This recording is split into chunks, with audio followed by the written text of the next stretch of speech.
dinheiro, quem resolve o problema. Começou com o pé direito, colocou os 2 pés e agora tá aí, resolvendo todas as tretas. Resolvendo todas as tretas. Da construção.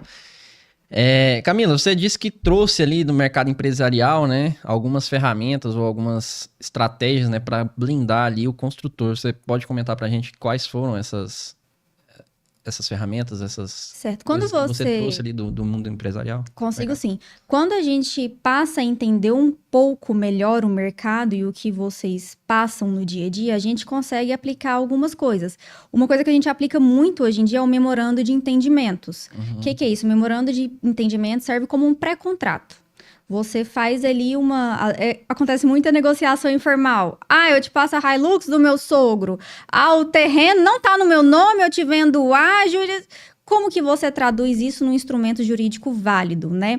Então, a gente vem ali com um memorando de entendimentos, que é algo muito utilizado no direito empresarial como um todo, para pegar essa negociação e conseguir traduzi-la num papel. Então, o memorando de entendimentos ali é um pré-contrato, ele tem validade, um futuro contrato está vinculado a ele e você ganha ali uma segurança jurídica na sua negociação. Então, antes mesmo de você fazer um contrato, você organiza um memorando que já te ajuda, né? Você consegue fazer um memorando de entendimentos e traduzir ali boa parte da sua negociação, o e se? E se eu vender o carro até tal data, eu te pago tanto, ou eu te passo o carro até tal data? Você consegue pegar esse e se, traduzir num papel para depois formalizar isso, uma negociação realmente efetiva num contrato de compra e venda. Entendi. Teve mais alguma... a gente vai voltar a falar de memorandos de entendimento mais para frente, mas teve alguma outra ferramenta que você trouxe? Ou essa... Teve mais alguma ou não? Não, eu entendo que entender a realidade. É muito bonito o advogado tá lá no escritório dele, no ar-condicionado, e nunca ter pisado num canteiro de obras e falar para você que é engenheiro, que você tem que fazer a sua obra inteira com a mão de obra CLT. Olha, interessante isso, hein, Regis? Interessante. Isso aí, a propriedade que você tem de falar de construção, de contratos de obra, de artifícios jurídicos que resolvem as coisas da obra, está diretamente ligado à sua experiência e à sua vivência dentro do canteiro de obras. Né? Sim. Afinal de contas, você incorpora aí há muito tempo. Sim, a gente já tem um tempinho aí nesse mercado e a partir dessa minha experiência eu consigo trazer segurança para as negociações dos meus clientes. Eu brinco sempre que o construtor ele tem 2 objetivos: sobreviver e prosperar. E isso aqui é um constante equilíbrio. Não tem como nem você sobreviver se você não prosperar e nem você só prosperar, porque senão você não vai sobreviver. Porque para você, às vezes, você prioriza só o lucro, você não consegue sobreviver, porque você está negligenciando muitas coisas que elevam o seu risco. Então, assim, é uma balança. Tem que estar em equilíbrio. Você tem que estar ali trazendo essa segurança jurídica, mas ao mesmo tempo visando a viabilidade das coisas. É o famoso um olho no peixe e outro no gato. E aí, como é que você atua ali dentro da construtora lá? Porque não é comum... Atividade principal? Não a atividade fim da construtora. Eu tô falando da sua atuação dentro da construtora, porque não é comum ali, vamos dizer, uma construtora ter uma advogada atrelada, e especialmente uma advogada em direito imobiliário, né? Geralmente já é uma empresa já mais evoluída que tem... E pelo que você tá falando, isso não deve... Pelo que você tá falando, isso não é comum, né? Não é. Na verdade, às vezes até me perguntam muito: por que uma advogada é sócia de uma construtora? Isso que eu quero saber. Qual que é a sua atuação ali dentro da construtora? Como que você viabiliza e blinda lá a construtora de vocês? E se você presta serviço para fora, para outras construtoras, para outros consultores, né? E como é que é esse serviço? Qual que é o problema que você resolve para essas pessoas? Esses outros profissionais, caso vocês prestem esse serviço, né? Não, hoje nós temos 2 escopos, né? Eu tenho o escritório e eu tenho a construtora. Qual que é a importância de uma advogada dentro de uma construtora? É justamente isso, é trazer a segurança jurídica, é blindar de eventuais ações, é trazer mecanismos do direito para que você possa trabalhar em paz, em segurança, sabendo que ali, em caso de uma eventual ação ou de um eventual acidente, você tem material pelo menos para você se defender. Né? E eu presto sim esse tipo de serviço para outras construtoras. Eu tenho a minha construtora, que eu atuo ali no operacional, na toda a gestão de documentação, na formulação de contratos, na inviabilidade de obra, instituição de SCP, de SPE, de tudo que é preciso para você ter uma blindagem jurídica e uma segurança mesmo para tirar o negócio do fio do bigode. A gente traduz isso ali num papel para que isso possa ser usado. E eu presto também essa consultoria para outras empresas. Uma parte importante é que eu resolvo a burocracia da sua obra. Eu resolvo desde a regularização da sua obra ali, junto à prefeitura, cartório, Receita Federal, até você realmente vender o seu imóvel, até você fazer o seu contrato de compra e venda, registrar, receber, te acompanhando do início da sua obra até o fim. Show, legal demais. Alguma coisa aí, Cleber? Não, eu tô aqui só escutando e falando, gente, como que pode acumular esse tanto de coisa, né? Eu gosto sempre de falar essa palavra, é muita treta. É muita treta. coisa. Muita burocracia, né? Muita burocracia. E a gente falou esses tempos pra trás aqui, não muito, tem o quê? 2 episódios, a gente falou sobre regularização de obra, né? Que é a questão da prefeitura, do cartório e da Receita Federal. E agora a gente tá de novo reforçando esse assunto. Já aqui. falamos várias vezes, né, Regis? E sempre com um viés diferente, um viés de um engenheiro, um viés de um arquiteta. E agora o viés do direito. Essa é a segunda, eu acho que... Não, terceiro advogado, né? Que vem aqui.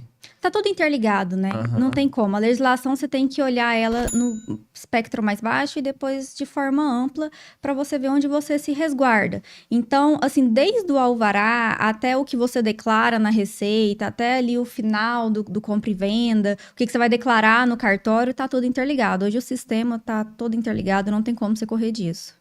Camila, fiquei curioso, já vou te perguntar. Qual que é o maior problema que a gente tem, assim, dentro de uma construtora? É claro que é trazido pela sua experiência aí. O que você tem de maior demanda na parte quais são os maiores jurídica? Riscos, né? Quais são os mais problemáticos ali? Eu acredito que hoje é a informalidade de mão de obra. A tratativa ali da mão de obra ali, realmente do pedreiro, do gesseiro, do pintor... com a construtora. É um tema muito sensível, né? É muito sensível, porque normalmente você lida com um pessoal que... baixa renda, que às vezes não entende bem os termos jurídicos de uma contratação. Hoje, se você... As consequências disso tudo.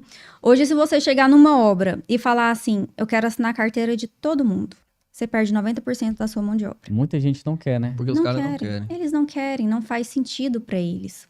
Então, assim, como que você se resguarda nisso como construtora?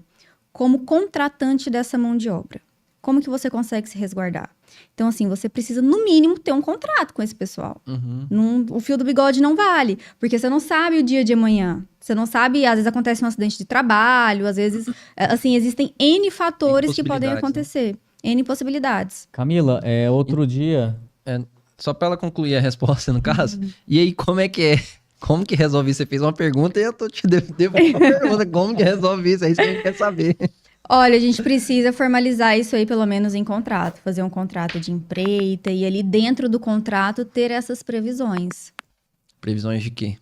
Cláusula de retenção, por exemplo, é uma cláusula... A gente até conversava nisso um pouco antes da gente começar. É uma cláusula que a gente prevê ali que, em contratos de empreita, você retém parte das medições para caso tenha um vício oculto, uma realização do serviço, até de um acidente de trabalho, de uma ação trabalhista, possibilidade de ação de regresso.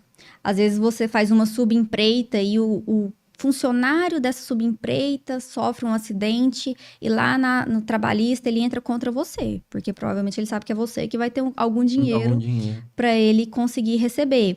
E aí você tem a possibilidade de uma ação de regresso, se está previsto em contrato, que é o direito de você entrar contra quem você contratou para ele te ressarcir disso daí.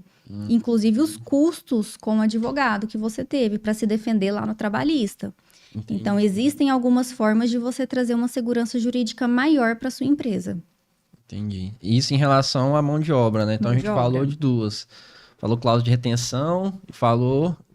Cláusula de ação de regresso. Ação de regresso. E tem mais alguns outros detalhes aí em relação ao contrato com a mão de obra que é interessante e que você quase que não é posto muito em prática? Então, é muito específico, né? Cada caso é um caso. O que eu acho mais importante é não ter um modelo. Você precisa entender que você precisa de um contrato específico para sua situação. Gente, pelo amor de Deus, não pega o contrato da internet, copia e vai assinar com o seu prestador de serviço. Não façam isso, entendam?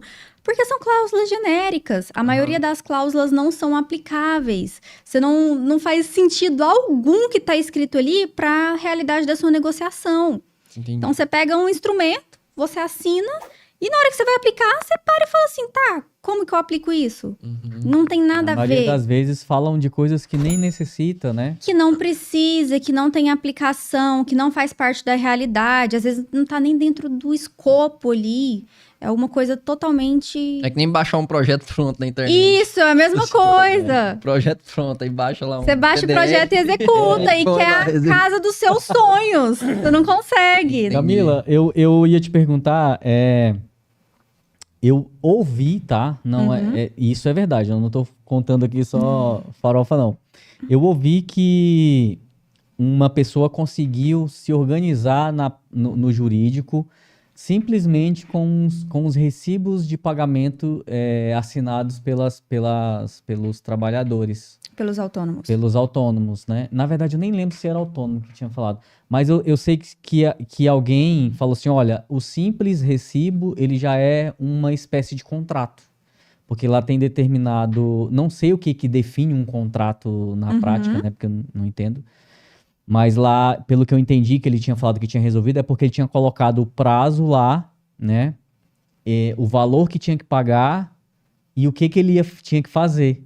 Certo. E aí, isso foi considerado em alguma instância do judiciário como uma espécie de contrato. Isso aí é verdade? É uma forma de... Olha, não é o ideal, mas pode sim ser usado como prova.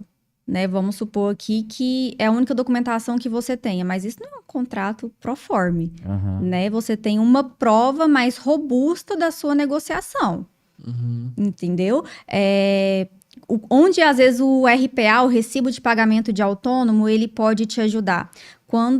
Muitas vezes, quando existem eventuais ações trabalhistas, o que o colaborador, às vezes, faz? Vai lá e pega o seu Pix direto para a conta dele para tentar falar, olha, aqui existia uma relação jurídica, ele me pagava, tem um vínculo direto da conta. Então, quando ele assina um RPA, você pode utilizar isto como prova para levar a um possível entendimento que, olha, não, ele era um autônomo, ele mesmo se declarava como um autônomo. Então, hoje é muito comum pagar por Pix. Quem usa dinheiro hoje em dia, né? Então, acaba sendo uma relação que, por mais que tenha ali um Pix, olha, ele aqui mesmo, ele se declarava como autônomo e tudo mais. Mas não é o ideal. O ideal é que você tenha um contrato de prestação de serviço com cláusulas claras e bem definidas.